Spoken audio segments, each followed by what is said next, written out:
ის ამერიკელებმა ხან აკრიტიკეს, ხან აქეს. პრეზიდენტი კი ძირითადად საზოგადოებისთვის მისი დადებითი თვისებების გაცნობით არის დაკავებული. არასდროს ამბობს, რომ ხელისუფლებაში ყოფნა ამ გვარს ოჯახურ ბიზნესად ექცა. არც იმას აღნიშნავს, რომ ეს ადამიანები ხშირ შემთხვევაში, როგორც დოკუმენტურად დასტურდება, ადამიანების უფლებებს არ ღვევენ, სულუქად რომ ვთქვათ. სააკაშვილი ასევე დუმს ამ ძმების პათოლოგიურ მისწრაფებებზე, რომელზეც ჩურჩულით ბედავენ საუბარს მათ მიერ დაზარალებული ოჯახის წევრები და მათი მამის პათოლოგიურ შიშზე, რომელმაც ზუგდიდელების მონაყოლით ის აიძულა საკუთარი საცხოვრებელი სახლის ეზოში ჭაგა ეთხარა. ეშინოდა მილის წყალში, ვინმეს საწამლავი არ ჩაეყარა და შიშზე, რომელმაც სახლიდან სამსახურამდე მას გვირაბიც კი გაათხრევინა უსაფრთხო გადაადგილებისთვის. სააკაშვილს არც იმის ახსნა უცდია, რატომ დადიან ამ ოჯახის წევრები ისეთი გაძლიერებული დაცვით, როგორიც პრეზიდენტსაც კი შეშურდება. რატომ აცარიელებენ ადამიანებისგან ყველა იმ თუნდაც სასადილო დაწესებულებას, სადაც ისინი შედიან. ვინ არიან ისინი და რა დამსახურებისთვის არათუ ინარჩუნებენ თანამდებობებს, არამედ აწინაურებენ კიდეც. ახალაიები ანატომიაში. სამეგრელო ზემო სვანეთის რეგიონის განვითარებაში შეტანილი დიდი წვლილისათვის ბატონი როლანდ ახალაია დაჯილდოვდეს საქართველოს ეკლესიის უმაღლესი ჯილდოთი წმინდა გიორგის ოქროს ორდენით. მამა როლანდ ახალაია პატრიარქმა დააჯილდოვა. რატომ? ეს უწმინდესმა იცის. როლანდ ახალაია განათლება თბილისის სახელმწიფო უნივერსიტეტი, იურიდიული ფაკულტეტი, სამართალმცოდნეობა, სამუშაო გამოცდილება, სამეგრელო ზემო სვანეთის საოლქო პროკურატურა, პროკურორი, ზუგდიდის სარაიონთაშორისო პროკურატურა, პროკურორის მოადგილე, ზუგდიდის პროკურატურა, პროკურორი, ზუგდიდის პროკურატურა, პროკურორის მოადგილე, ლანჩხუთის რაიონის პროკურატურა, სტაჟორი, საქართველოს იუსტიციის სამინისტრო, გენერალური ინსპექციის სამსახურებრივი მოკვლევის სამმართველოს უფროსი, საქართველოს იუსტიციის სამინისტრო, გენერალური ინსპექციის მრჩეველი, საქართველოს იუსტიციის სამინისტრო გენერალური ინსპექციის უფროსის მოადგილე, საქართველოს იუსტიციის სამინისტრო გენერალური ინსპექციის სამსახურებრივი მოკვლევის სამმართველოს მრჩევლის მოვალეობის შემსრულებელი, საქართველოს იუსტიციის სამინისტრო სამსახურებრივი მოკვლევის სამმართველოს უფროსის მოვალეობის შემსრულებელი, საქართველოს იუსტიციის სამინისტრო შიდა კონტროლის სამსახურის შიდა გამოძიების მთავარი სამმართველოს მოკვლევის სამმართველოს უფროსის მოვალეობის შემსრულებელი, საქართველოს ზუგდიდის საქალაქო კომიტეტი, საორგანიზაციო განყოფილების ინსტრუქტორი, თბილისის საშენ მასალათა მომარაგება, გასაღების სამმართველო, დამხმარე მუშა, უცხოენები, რუსული. როლანდ ახალაია ის ერთადერთი პროკურორი იყო, რომელმაც რეფორმების გარეჟრაზე სააკაშვილს დაუჭირა მხარი და პროკურატურის კორუმპირებულობაზე ალაპარაკდა. თქმა იმისა, რომ შევარდნაძის ეპოქაში პროკურატურა სუფთად მუშაობდა, სამარცხვინოა, მაგრამ მედალს ორი მხარე აქვს და ალბათ როლანდ ახალაია იმ ადამიანთა სიაში შედის, ვიზეც ამაზე ნაკლებად ეთქმოდა სიტყვა. ისიც ცნობილია, რომ ახალაიამ რეფორმატორი სააკაშვილის მხარდაჭერით მაშინ საკუთარი სკამი გადაირჩინა და ისიც რომ თანამდებობიდან გათავისუფლებისგან ის სწორედ მიხეილ სააკაშვილმა იხსნა. ბაჩო ბაჩანა ახალაია დაიბადა 24 ოქტომბერს 1980 წელს ქალაქ ზუგდიდში. საქართველოს თავდაცვის მინისტრია 2009 წლის 28 აგვისტოდან. 2004 წელს მაგისტრის ხარისხი მიიღო თბილისის სახელმწიფო უნივერსიტეტის იურიდიულ ფაკულტეტზე. 2003-4 წლებში ასოციაცია თავისუფლების ინსტიტუტის პროექტის კოორდინატორი იყო. 2004-2005 წლებში სახალხო დამცველის მოადგილე სახალხო დამცველის ოფისში. 2005-2008 წლებში საქართველოს იუსტიციის სამინისტროს სასჯელ აღსრულების დეპარტამენტის უფროსი. 2008-2009 წლებში საქართველოს თავდაცვის მინისტრის მოადგილე. 2009 წლის 28 აგვისტოდან დღემდე ის თავდაცვის მინისტრია. ფლობს ინგლისურ, რუსულ და გერმანულ ენებს.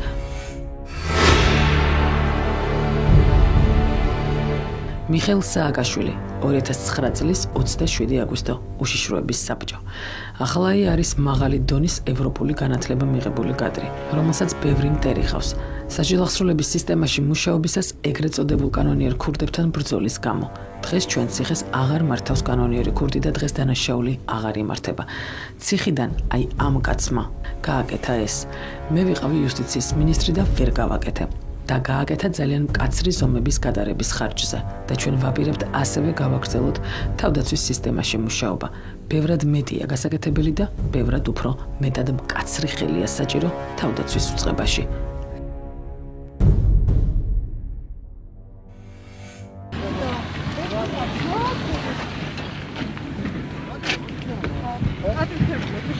კომენტარი გავიკეთე. ხვალ იქნება კიდე აჯანყებების ეგ იქნება და მოიმზადეთ უფრო საინტერესო რაღაცებს გადაიდეთ. და ეს არაფერი ეს დასაწყისი იყო. დიდი მადლობა. აქ იქნება ბუთეში ისე. ყველგან. ომი დაიწყო რა, აი.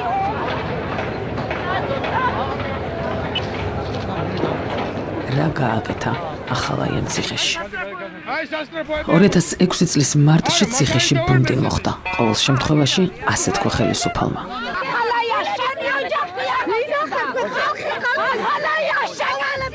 ჩვენება. ამონარიდი მსჯავრდებული გია ფაცურიას ჩვენებიდან. ბოლო 1 წელი არად სასჯელ ახსრულების დეპარტამენტის რუსთავის ნომერ 1 დაწესებულებაში ვიმყოფები. აქაურ პირობებზე ქვემოთ მოგახსენებთ. უპირველესად მოგითხრობთ ჩემი პატიმრობის ყველაზე დასამახსოვრებელ ეპიზოდზე. 30 იანვარს ღამე ავტომატის ჯერმა გამაღვიძა.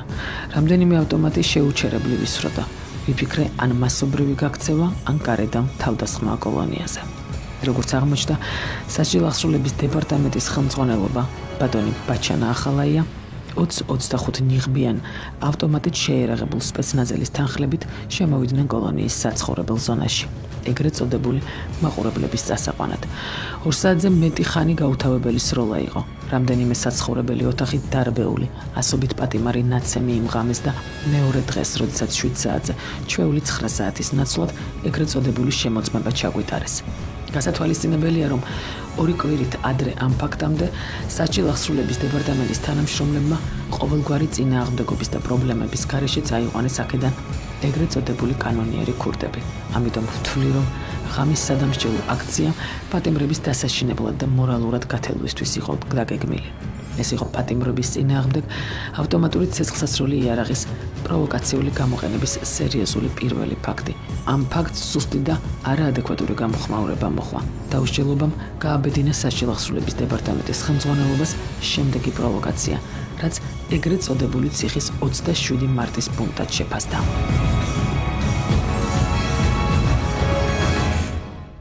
$2006 წლის 30 იანვარი იყო. დაახლოებით 12 საათი ან პირველის ნახევარი, რომ დავწექი. ბარაკში ვიყავი და დავიძინა, სიზმარს ხედავდი.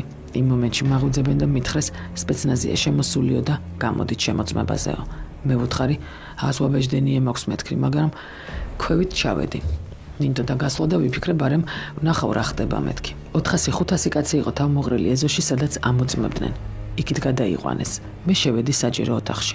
ამბობდნენ შემოწმება უნდა იყოსო. 15 წელია ვზივარ და არ მინახავს ესეთი რამე.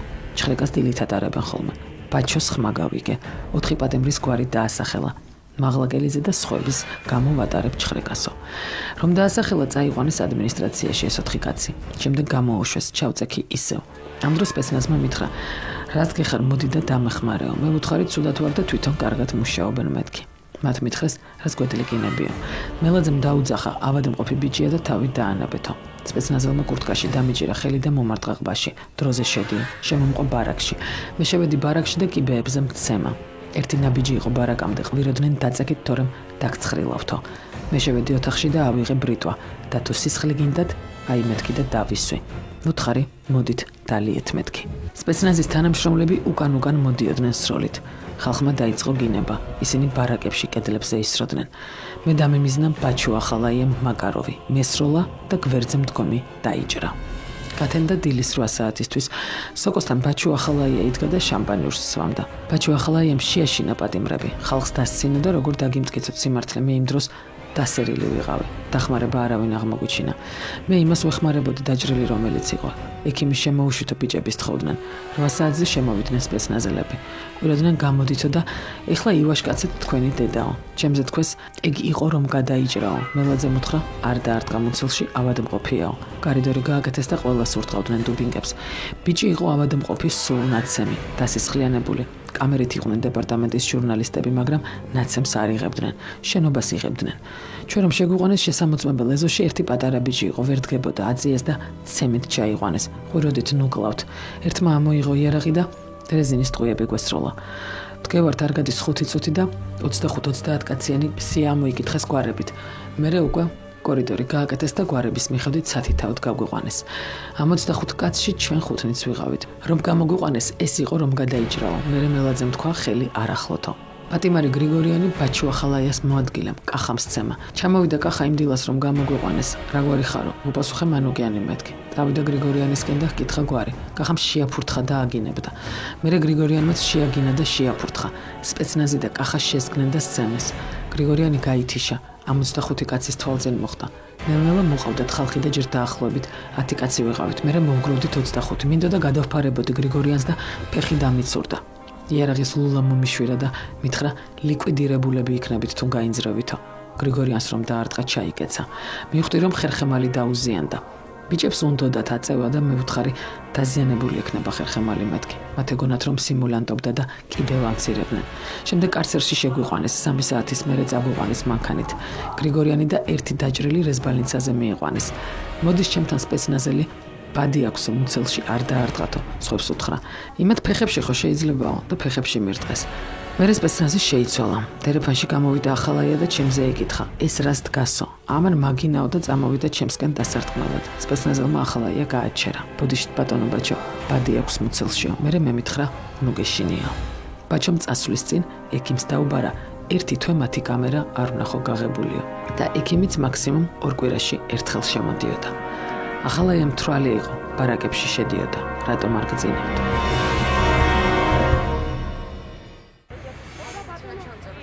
სხვა განსაჭირებლად დაადასტურეს გამცხადებლის ჩვენება. თავენ ჩვენებებში ისინი ადასტურებენ, რომ სპეცდანიშნულების რაზმის თანამშრომლებმა სცემეს.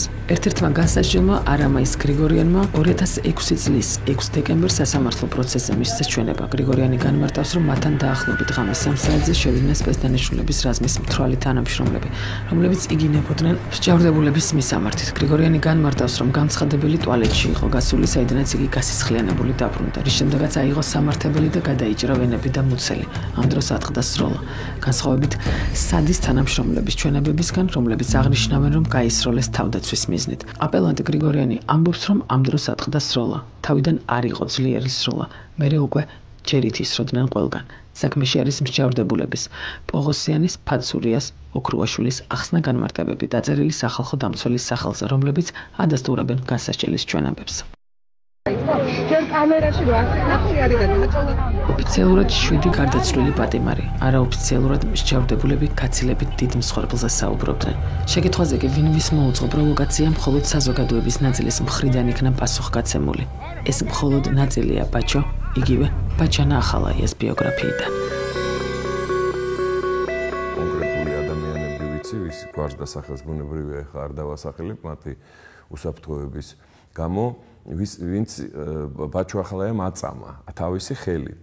ჩადიოდა ღამე მთვრალი, შედიოდა ციხეში, თქვენ იცით რომ მაშინ ეს ძველი ციხე იყო, გვერდზე იყო ის აჯერასულების დეპარტამენტი და საუკეთესო ასე ვთქვათ ტრადიციები ბოლშევიკური, როდესაც ღამე ხდებოდა იმ პატიმრების წამება და იმ პატიმრების ცემა, ვინც ასე ვთქვათ არ ტყდებოდა, ვინც არ ყვებოდა მათ და ვისაც ასე თუ ისე ღირსება ჰქონდა შენარჩუნებული. ცელოფანების თავზე ჩამოცმევა, ადამიანების უმოწყალო ცემა, პირადი შემსრულებელი იყო ამის ბაჩო ახალაია, ამის არაერთი ფაქტი არის ცნობილი და გვარებიც ვიცი და სახელებიც ვინც იყვნენ ამ წამების მსხვერპლები.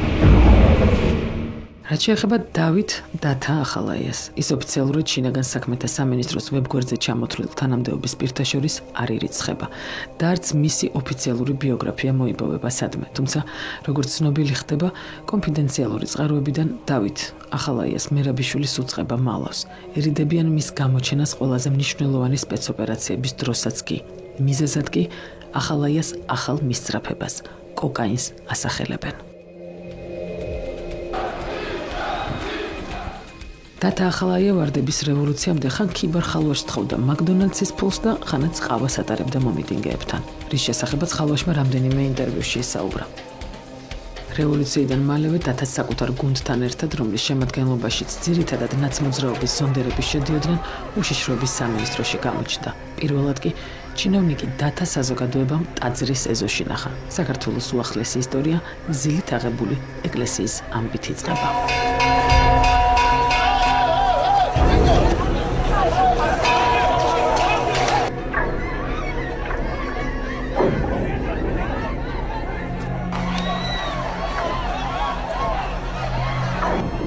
უკვე კონსტიტუციური უსაფრთხოების დეპარტამენტის უფროსის ახალაიას შესახებ კი მისივე უწყების ყოფილი თანამშრომელი, რომელმაც კონფიდენციალურად დარჩენა არჩია გლოვება. დატა უშიშროებაში მიშამ მოიყვანა თავის ზონდერებთან ერთად. ერთხელ ერთი ადამიანის წამების ფაქტის შემთხვევით ვნახე ფირზე, რომელიც ტექნიკურ განყოფილებაში იდო. მე ამ ფირის გამოყენება მინდოდა და ჯერ შევამოწმე რამე მნიშვნელოვანი არ წამეშალა. სწორედ მაშინ ვნახე ის, რასაც ახლა მოგიყვებით. ვიღაც ახალგაზრდა კაცი დააკავეს, მანქანა დაუშალეს, მაგრამ წამალი მაინც ვერ უპოვეს. ამის შემდეგ 3 ლიტრიანი ქილით წყალი დაალევინეს, სათლში გული აარევინეს, თვითონვე ხელი ჩააყოფინეს და ვითომ ნარკოტიკის მოსაძებნად მონელებული საჭმლის ნარჩენები ხელით ამოაღებინეს. ეს 2004 წელს ხდებოდა. ამ ყველაფერს დათას მითითებით აკეთებდნენ. მე ეს ვიდეო მასალა გიგი უგულავას მივუტანე და ვუთხარი. ან ამ პათოლოგს გააჩერებთ, ან მეწავალ აქედან თქო. დამთავრდა იმით, რომ მე იქ აღარ ვარ, მაგრამ ის ფირი გადაღებული უგულავამ კარგად შეინახა.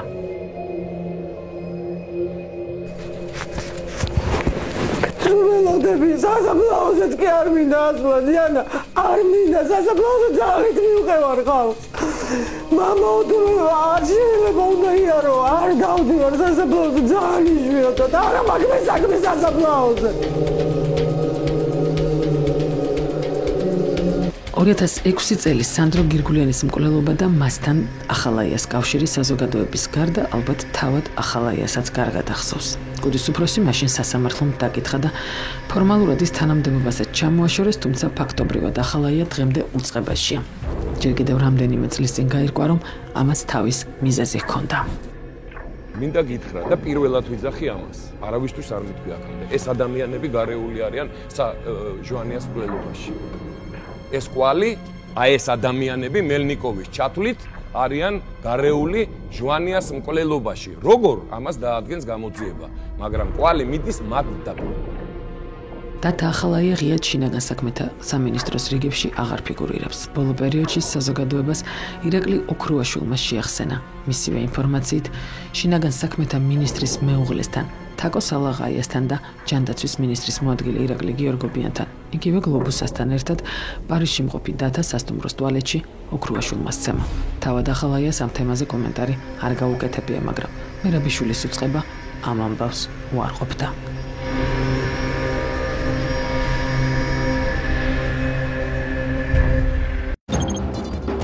ახალაიების ბიზნესთან დაკავშირებით ოფიციალური ცნობების მოძიება, რა თქმა უნდა, შეუძლებელია, თუმცა ისევე როგორც ყველაზე აქაც არსებობს ინფორმაცია და ეს სხვა გადაცემის თემაა. მაგრამ საინტერესოა სააკაშვილის, მერაბიშვილის ან თუნდაც ადეიშვილის დამოკიდებულება საკუთარი მმართველობის წარმომადგენლების მიმართ.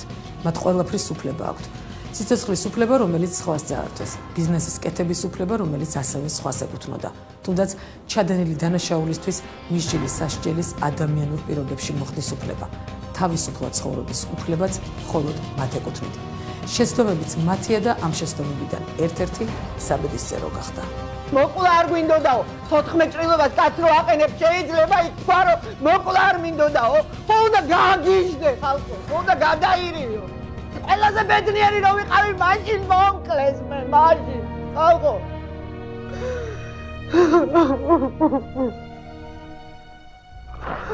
უბედნიერი ყველაფერს რომ მივაღწევ, სანდრო კაცი გამიზარდა და მაშინ მომკლეს.